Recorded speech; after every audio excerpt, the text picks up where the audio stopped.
स्वागत है आपका हमारे YouTube चैनल में। तो दोस्तों, इससे पहले की वीडियो में हम देख रहे थे आपके किस प्रकार से आपके स्वतंत्रता आंदोलन में उत्तराखंड की भूमिका रही। इसी सिलसिले को आगे बढ़ाते हुए देखते हैं आपके महात्मा गांधी जी का उत्तराखंड में आगमन।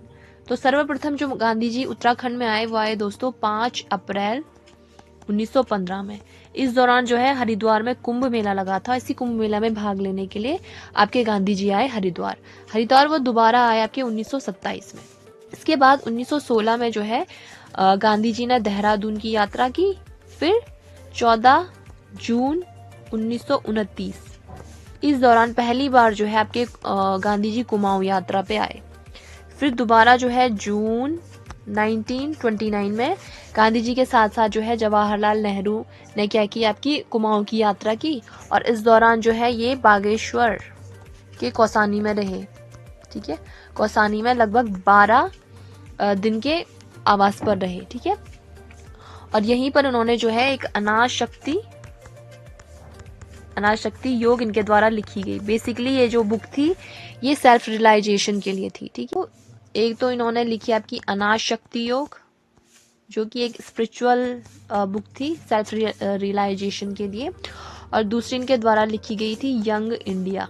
ठीक है, और इसमें इन्होंने क्या कहा, गांधी जी ने कौसानी को कहा था, क्या कहा था आपका भारत का स्विट्जरलैंड। ठीक है, तो भारत का स्विट्जरलैंड किसके द्वारा कहा गया था, आपका गांधी जी के द्वारा। किसको, कौसानी को। ठीक, तो जुलाई 1929 तक जो है आपके गांधी जी कहाँ पर रहे, कौसानी में रहे। ठीक है, और फिर उसके बाद करते हैं वो आपके गढ़वाल की यात्रा। बेसिकली 16 से लेकर के 24 अक्टूबर 1929। तो 1929 में उन्होंने पहले कुमाऊं में घूमेंगे वो, फिर उसके बाद वो गढ़वाल की यात्रा पर जाएंगे बेसिकली अक्टूबर वाले मंथ में। 1931 में दोबारा से वो नैनीताल की यात्रा पर आते हैं। ठीक है, और इसी दौरान ये मिलते हैं आपके मैल्कम हैली से। महात्मा गांधी जी के उत्तराखंड दौरे के बारे में देखें तो सर्वप्रथम जो है 1915 में वो आए थे हरिद्वार में। उसके बाद वो 1927 में फिर से हरिद्वार में आए थे। देहरादून में 1916 में आए थे वो। ठीक है, और पहली बार कुमाऊं की यात्रा इनके द्वारा कब की जाती है, 14 जून 1929। ठीक है, फिर जो है ये लगभग 12 दिन रहते हैं आपके कौसानी में। वहां पे वो आपके 2 बुक्स लिखते हैं, अनाज शक्ति योग और यंग इंडिया। ठीक है, और फिर जो है वो अक्टूबर 1929 में गढ़वाल की यात्रा करते हैं। फिर से दोबारा आपके 1931 में नैनीताल में आते हैं। दोस्तों, अभी हम देखते हैं थोड़ा बहुत आपके पेशावर कांड के बारे में। तो पेशावर कांड किनसे रिलेटेड है दोस्तों, पेशावर कांड आपका रिलेटेड है वीर चंद्र सिंह गढ़वाली। ठीक है, बहुत ही ज्यादा बहादुर देशभक्त क्रांतिकारी वीर चंद्र सिंह गढ़वाली के बारे में देख लेते हैं थोड़ा बहुत। तो दोस्तों, जो इनका जन्म हुआ था आपका 25 दिसंबर 1891 में, बेसिकली थलीसैंण गढ़वाल वाले रीजन में। आपके प्रथम विश्व युद्ध में ये भाग लेते हैं। ठीक है, प्रथम विश्व युद्ध में इनके द्वारा भाग लिया जाता है। और बेसिकली ये जो है लैंसीडाउन में, ठीक है, लैंसीडाउन में जो है आपके जो 2/18 गढ़वाल राइफल्स होता है, गढ़वाल राइफल्स में ये आपके तैनात हो जाते हैं। ठीक है, ये क्या थे दोस्तों, आपके बहुत ही ज्यादा क्रांतिकारी विचारक थे और साथ ही आपके साहसी देशभक्त भी थे। तो बेसिकली पेशावर कांड में क्या होता है, आपके जो सीमांत गांधी जी होते हैं। ठीक है, अब आप बताइए सीमांत गांधी किसे कहा जाता है, किन्हें कहा जाता है। ये बेसिकली कहा जाता था खान अब्दुल गफ्फार खान। ठीक है, इन्हीं को जो है सीमांत गांधी कहा जाता था। तो दोस्तों, इनके नेतृत्व में जो है आपके पेशावर वाले रीजन में, ठीक है, पेशावर वाले रीजन में बेसिकली कहाँ पे आपके किस्सा खानी बाजार, ठीक है, किस्सा खानी बाजार में इनके नेतृत्व में एक आंदोलन किया जा रहा होता है। ठीक है, ब्रिटिश सरकार के खिलाफ। ठीक है, ब्रिटिशर्स के खिलाफ जो है, और बेसिकली आजादी की मांग को लेकर के आपके क्या किया जा रहा होता है, आपके आंदोलन किया जा रहा होता है। और इस आंदोलन में बहुत सारे क्या होता है, बच्चों के साथ साथ महिलाएं, बूढ़े, सभी लोग रहते हैं इस आंदोलन में। ठीक है, तो क्या होता है, जो आपके जो गढ़वाल सैनिकों के जो कमांडर होते हैं, ठीक है, कमांडर कौन होते हैं, रिकेट, ये क्या कहते हैं, ये आपके अपने गढ़वाली सैनिकों से कहते हैं कि आप क्या करो, इस भीड़ पे क्या करो, गोलियां चलाओ। ठीक है, तो वहीं से आपकी एक आवाज आने लग जाती है। ये आवाज आती है आपके वीर चंद्र सिंह गढ़वाली जी की। ये कहते हैं ये मना कर देते हैं। ये बेसिकली कहते हैं गढ़वाली सीज फायर। तो आप देख सकते हैं आपके कितने ज्यादा ये बहादुर रहे होंगे कि अपने ही कमांडर को मना कर देना, that's a very big thing, right. तो जैसे ये मना कर देते हैं आपके बेसिकली भीड़ पर गोलियां चलाने के लिए, इसके बाद क्या होता है दोस्तों, जो वीर चंद्र सिंह गढ़वाली होते हैं इनको 11 साल की क्या हो जाती है, काला पानी की जेल हो जाती है, ठीक है। और वहां से वो जो है 1941 में रिहा होते हैं। तो 1994 में क्या करता है दोस्तों, ये क्या करता है, भारत छोड़ो आंदोलन में भाग लेते हैं। कौन? आपके गढ़वाली वीर चंद्र सिंह गढ़वाली जी, ठीक है। और 1 अक्टूबर 1979 में ये क्या हो जाती है, इनकी मृत्यु हो जाती है। और भारत सरकार द्वारा, ठीक है, भारत सरकार द्वारा 1994 में इनके नाम से एक डाक टिकट भी जारी किया जाता है, ठीक है। और बेसिकली जो है आपके 23 अप्रैल वाले दिन को क्या कहा जाता है, जिस दिन पेशावर कांड हुआ था, ठीक है, 23 अप्रैल वाले दिन को ही आपके गढ़वाल दिवस के रूप में भी मनाया जाता है, ठीक है। गांधी जी होते हैं, ये भी आप के गढ़वाली वीर चंद्र सिंह गढ़वाली के लिए कहते हैं कि यदि एक मेरे पास एक और गढ़वाली होता तो भारत तो कब का स्वतंत्र हो जाता, ठीक है। ये किन के लिए कहा गया था, ये वीर चंद्र सिंह गढ़वाली के लिए कहा गया था। तो ये तो था आपका पेशावर कांड से रिलेटेड। अब हम देखते हैं आप जो डांडी मार्च यात्रा और जो नमक कानून से रिलेटेड जो आंदोलन होता है, ठीक है, नमक आंदोलन जो होता है, नमक आंदोलन, तो इसमें क्या होता है दोस्तों, जो नमक से रिलेटेड जो है ब्रिटिशर्स के द्वारा नमक टैक्स लिया जाता है, ठीक है, उसी नमक कानून को तोड़ने के लिए आपके 12 मार्च 1930 को गांधी जी क्या करते हैं, आपके साबरमती आश्रम से, ठीक है, साबरमती आश्रम से आपके डांडी तक क्या करते हैं, पैदल यात्रा करते हैं, ठीक है।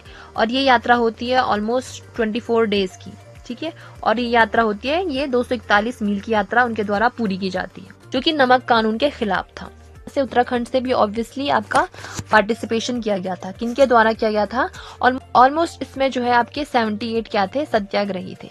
और अगर हम उत्तराखंड से देखें तो उत्तराखंड से कौन कौन से लोग आए थे, तो बेसिकली उत्तराखंड से आपके 3 लोग आए थे, ज्योति राम कांडपाल, ठीक है, एक तो थे ज्योतिराम कांडपाल, एक थे आपके भैरव दत्त जोशी, ठीक है, और एक थे आपके वीर खड़ग बहादुर, ठीक है। तो क्वेश्चन में कई बार आता है कि डांडी मार्च के दौरान उत्तराखंड से कितने लोग गए थे या फिर कौन कौन से लोग गए थे, तो 3 लोग गए थे, ज्योतिराम कांडपाल, भैरव दत्त जोशी और वीर खड़ग बहादुर उत्तराखंड से थे, ठीक है। और टोटल कितने थे आपके, 78 सत्याग्रही थे। 5 अप्रैल 1930 को जो है ये गांधी जी कहाँ पहुंचते हैं, आपके डांडी पहुंचते हैं। और 6 अप्रैल को आपका ये स्वयं का नमक बना करके नमक कानून को तोड़ा जाता है। और यहीं से जो है इनके द्वारा शुरुआत की जाती है आपके सविनय अवज्ञा आंदोलन की। अवज्ञा आंदोलन की शुरुआत की जाती है किनके द्वारा, गांधी जी के द्वारा। कांडपाल जी होते हैं, ये जो है ये सरोजिनी नायडू के नेतृत्व में भी क्या किया जाता है, आपका नमक पे धरना दिया जाता है, ठीक है, नमक कानून के विरोध में क्या दिया जाता है, आपका धरना प्रदर्शित किया जाता है। इसमें भी जो है ज्योतिराम कांडपाल जी क्या करते हैं, आपका भाग लेते हैं, ठीक है। और ये क्या करते हैं, आपके देघाट में एक उद्योग मंदिर आश्रम की भी स्थापना करते हैं। किसके द्वारा किया जाता है, ये ज्योतिराम कांडपाल के द्वारा किया जाता है। आज मार्च यात्रा होती है, ये नमक कानून के खिलाफ होती है। तो दोस्तों अगर हम सविनय अवज्ञा आंदोलन के बारे में देखें तो बेसिकली ये जो आंदोलन था ये भी ब्रिटिशर्स के खिलाफ ही था, ठीक है। सविनय अवज्ञा आंदोलन, इसका जो मेन उद्देश्य था ये था आपके अंग्रेजों के सहयोग को क्या करना, पूरी तरीके से उसका बहिष्कार करना, ठीक है। और अंग्रेजों से रिलेटेड जितना भी सहयोग है उसको क्या करना, आपका बहिष्कार करना। साथ ही साथ जो भी आपका नमक कर लिया जाता है, नमक से रिलेटेड जो कानून बनाया गया था, ठीक है, नमक कर के खिलाफ भी ये आंदोलन था। साथ जितनी भी आपकी ब्रिटिश वस्तुएं थी, ठीक है, उनका बहिष्कार किया जाना था। और जितने भी ब्रिटिश से रिलेटेड जो नौकरियां थी, सरकारी नौकरियां थी, अदालतें थे, इनका क्या करना था, आपका बहिष्कार करना था। ये क्या था, आपका सविनय अवज्ञा आंदोलन का उद्देश्य था। अगर उत्तराखंड वाले रीजन में देखें तो जो नमक कर के खिलाफ था या फिर नमक आंदोलन के खिलाफ था, 23 मई 1930 में गोविंद बल्लभ पंत क्या करते हैं? गोविंद बल्लभ पंत ये जो है मल्लीताल के रामलीला मैदान में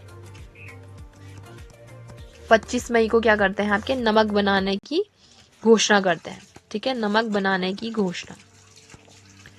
और इसके बाद इनकी गिरफ्तारी हो जाती है। तो जो इंद्र सिंह नयाल होते हैं ये नमक बनाकर बेचते हैं। ठीक है, इनके द्वारा नमक बनाकर बेचा जाता है। उसी की तर्ज पे जो है 27 मई 1930 में नैनीताल में भी क्या करते हैं? आपके जो बद्रीदत्त पांडे जी होते हैं, बद्रीदत्त पांडे, ये भी क्या करते हैं? आपके नमक बेचते हैं। नमक सत्याग्रह के दौरान जो है आपके अल्मोड़ा में एक झंडा सत्याग्रह भी होता है। क्या होता है? झंडा सत्याग्रह। ठीक है, और 4 मई 1930 में अल्मोड़ा के जो नंदा देवी मंदिर है वहां पर आपके जो मोहन जोशी होते हैं एक विशाल सभा का क्या करते हैं? आपका आयोजन इनके द्वारा किया जाता है। साथ ही जो है 28 अगस्त 1930 में जयानंद भारती और उनके साथियों के द्वारा भी आपका झंडा फहराया जाता है। सविनय अवज्ञा आंदोलन, इसमें जो है आपका जो अल्मोड़ा वाला सल्ट क्षेत्र था, ठीक है, सल्ट क्षेत्र, इसके प्रत्येक गांव में क्या फहराया गया था? आपका तिरंगा फहराया गया था। ठीक है, बेसिकली ये किसके सपोर्ट में था? किसके लिए था? ये सविनय अवज्ञा आंदोलन के लिए था। ये आंदोलन में उत्तराखंड की भूमिका। ठीक है, तो दोस्तों जहां एक और गांधी जी के द्वारा किए जा रहे थे आपके असहयोग आंदोलन, आपके सविनय अवज्ञा आंदोलन, जो कि बेसिकली वो अहिंसा को ही फॉलो करते थे। तो जब जब इन आंदोलनों में आपके धीरे धीरे उदासीनता आने लग जाती है, जब कभी भी बीच बीच में उदासीनता आने लग जाती है, तो वैसे ही आपकी दूसरी तरफ से क्रांतिकारी आंदोलन बेसिकली जो है ये एक दूसरे को कॉम्प्लीमेंट करते थे। जहाँ एक और उदासीनता आ जा रही है, वहीं दूसरी तरफ जो है आपके फिर से क्रांतिकारी आंदोलन स्टार्ट हो जा रहे हैं। तो बेसिकली इनका मेन उद्देश्य यही था, क्रांतिकारी आंदोलन जो कि बीच बीच में आपके होते थे क्रांतिकारियों के द्वारा, वो उसका जो मेन उद्देश्य था वो यही था, आपका जो जनता है, जनता में आपका जागरूकता फैलाना। किसके लिए? भारत की स्वतंत्रता के लिए। ठीक है, उनमें देशभक्ति की भावना का जागरण करना। ठीक है, देशभक्ति की भावना का जागरण करना, ज्यादा से ज्यादा समर्थन जुटाना कि आप भी आइए, आपके भारतीय स्वतंत्रता में क्या लिए? बढ़ चढ़कर भाग लिए। तो क्रांतिकारी आंदोलन का मेन उद्देश्य यही था कि आपका जो जनता है उनमें ये जागरूकता बनी रहे कि भारत को क्या करना है? आपका स्वतंत्र करवाना है। ठीक है, और ये बेसिकली जो आंदोलन होते थे उग्र होते थे। ठीक है, उग्र क्रांतिकारी इसमें रहते थे। अगर हम उत्तराखंड से रिलेटेड देखें तो क्रांतिकारी आंदोलन में जो उत्तराखंड से भाग लेने वाले थे दोस्तों, ये थे आपके, एक तो थे आपके भवानी सिंह रावत। ठीक है, भवानी सिंह रावत थे, एक थे आपके इंद्र सिंह गढ़वाली। ठीक है, और एक थे आपके बच्चू लाल भट्ट। ठीक है, ये क्या थे? आपके उत्तराखंड से क्रांतिकारी आंदोलन में भाग लेने वाले थे। हिंदुस्तान सोशलिस्ट रिपब्लिक एसोसिएशन, ठीक है, सोशलिस्ट रिपब्लिक एसोसिएशन, ये गठित किया जाता है आपका चंद्रशेखर आजाद के द्वारा। ठीक है, चंद्रशेखर आजाद के द्वारा ये गठन किया जाता है। ठीक है, और इसी में शामिल होते हैं आपके 1928 में भवानी सिंह। ये क्या करते हैं? ये क्या था? क्रांतिकारी आंदोलन से रिलेटेड था। सिंह आजाद के साथ जो है दुगट्टा में, ठीक है, इनके जंगलों में ये 7 दिन तक ट्रेनिंग भी करते हैं। किसकी? आपके पिस्टल की ट्रेनिंग इनके द्वारा की जाती है। फिर जो है आपके इसके बाद क्या करते हैं? जो भवानी सिंह क्या करते हैं? भवानी सिंह 6 जुलाई 1930 में चांदनी चौक में क्या होता है? आपका चांदनी चौक में एक गडोदरिया स्टोर होता है। यहाँ पे क्या करते हैं? एक डकैती कांड होता है। ठीक है, डकैती कांड में ये क्या करते हैं? आपके भाग इनके द्वारा लिया जाता है। साथ ही जो इंद्र सिंह गढ़वाली होते हैं, ये भी किसके सदस्य थे? ये भी आपके सदस्य थे हिंदुस्तान सोशलिस्ट रिपब्लिकन एसोसिएशन, जो कि किसके द्वारा गठित किया गया था? चंद्रशेखर आजाद के द्वारा गठित किया गया था। तो जो इंद्र सिंह गढ़वाली होते हैं, ये द्वारा जो है मद्रास बम कांड में भाग लिया जाता है। कब? 1933 में। ठीक, जैसे ये पकड़े जाते हैं तो इनको जो है काला पानी की सजा होती है ऑलमोस्ट 20 साल के लिए। बच्चू लाल भट्ट के बारे में देखें तो इन्होंने क्या था? एक ऊटी बैंक डकैती, डकैती कांड में इनके द्वारा भाग लिया गया था 1933। इन्हें भी आपके 18 साल की क्या हुई, सजा हुई। तो अगर हम क्रांतिकाली आंदोलन में उत्तराखंड की भूमिका देखें तो उत्तराखंड से जो भाग लेने वाले थे क्रांतिकारी आंदोलन में, ये थे भवानी सिंह, इंद्र सिंह गढ़वाली और बच्चू लाल भट्ट। भवानी सिंह और इंद्र सिंह गढ़वाली ये दोनों के दोनों जो है, जो चंद्रशेखर आजाद के द्वारा गठित था हिंदुस्तान सोशलिस्ट रिपब्लिक एसोसिएशन, इसके क्या थे, आपके सदस्य थे। और भवानी सिंह क्या करते हैं, चंद्रशेखर आजाद के साथ जो है ट्रेनिंग भी करते हैं, पिस्टल ट्रेनिंग। बाद में जाके 6 जुलाई 1930 में ये क्या करते हैं, गडोदिया स्टोर डकैती कांड में भाग लेते हैं।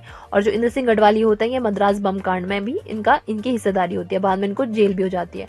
और जो बच्चू लाल भट्ट होते हैं, ये ऊटी बैंक डकैती कांड में इनके द्वारा भाग लिया जाता है, उनको भी क्या हो जाती है, सजा हो जाती है। तो ये था आपका क्रांतिकारी आंदोलन। क्रांतिकारी आंदोलन बेसिकली यही था कि ये थोड़ा सा उग्र आंदोलन हुआ करता था, ठीक है। और इसका मेन उद्देश्य यही था कि आपका इनका जो है अलग माध्यम था आपका भारत को स्वतंत्र कराने के लिए, ठीक है। शिल्पकार आंदोलन, तो दोस्तों जो आपका जो उत्तराखंड में जो दलित वर्ग था, बेसिकली इनको काफी ज्यादा अत्याचार का सामना करना पड़ता है। इनकी सामाजिक और आर्थिक स्थिति अच्छी नहीं थी और इनको क्या करना पड़ता है, काफी ज्यादा आपके भेदभाव और अत्याचारों का सामना करना पड़ता है। इन्हीं को जो है सामाजिक अधिकार दिलाने के लिए आपके शिल्पकार आंदोलन होता है, ठीक है। तो बेसिकली क्या होता है आपका कुमाऊं में 1905 में क्या होता है, एक टमटा सुधार सभा का क्या होता है, आपका गठन होता है, ठीक। जो 1911 में क्या होता है आपका, 1911 में हरि प्रसाद टमटा, ये क्या करते हैं, ये दलितों के लिए दलित वर्ड ना यूज करके आपके शिल्पकार वर्ड का यूज इनके द्वारा किया जाता है, ठीक है, शिल्पकार वर्ग। इसके बाद जो है सरकारी रिकॉर्ड में पहले क्या लिखा जाता है, आपका दलित वर्ग लिखा जाता था, ठीक है। फिर इसको चेंज करके आपके शिल्पकार लिखा गया, ठीक है। इन्हीं के प्रयासों से आपके बाद में चल के शिल्पकार वर्ड का यूज किया जाता है, आपका 1921 में लिखा जाता है कि इनके लिए, दलितों के लिए शिल्पकार करके उनको संबोधित किया जाता है। 1932 में इनको मान्यता भी मिलती है। बेसिकली जो ये दलित वर्ग था, इनके साथ काफी ज्यादा भेदभाव होता था दोस्तों। ये ईसाई धर्म में परिवर्तित ना हो, इसके लिए जो है आपके नैनीताल में आपके लाला लाजपत राय आते हैं। आगमन पर क्या होता है, जो खुशी राम होते हैं, ठीक है, खुशी राम के नेतृत्व में जो है, जो शिल्पकार होते हैं, इनके द्वारा जनेऊ धारण किया जाता है, ठीक है, ताकि इनको क्या मिले, इनकी समाज में स्थिति बेहतर हो सके। और इसमें और भूमिका निभाई जाती है, ये आर्य समाज के द्वारा निभाई जाती है। आर्य समाज का फुल सपोर्ट होता है आपका शिल्पकारों को, ठीक है, ताकि इनको क्या मिल सके, एक सामाजिक अधिकार इनको अच्छे से मिल सके। 1931 में क्या होता है दोस्तों, कुमाऊं शिल्पकार सुधारणी सभा का गठन होता है, कहाँ पे, आपके अल्मोड़ा में। अस्पृश्यता विरोधी समिति का गठन किया जाता है बाद में दोस्तों। इसका जो चेयरमैन बनाया जाता है, एक तो हृदयनाथ कुंजरू को और एक जो है मुकुंदी लाल को गढ़वाल के लिए चुना जाता है, ठीक। बेसिकली डोला पालन की आंदोलन भी यही था कि जो आपके शिल्पकार वर्ग थे, इनके साथ भेदभाव किया जाता था।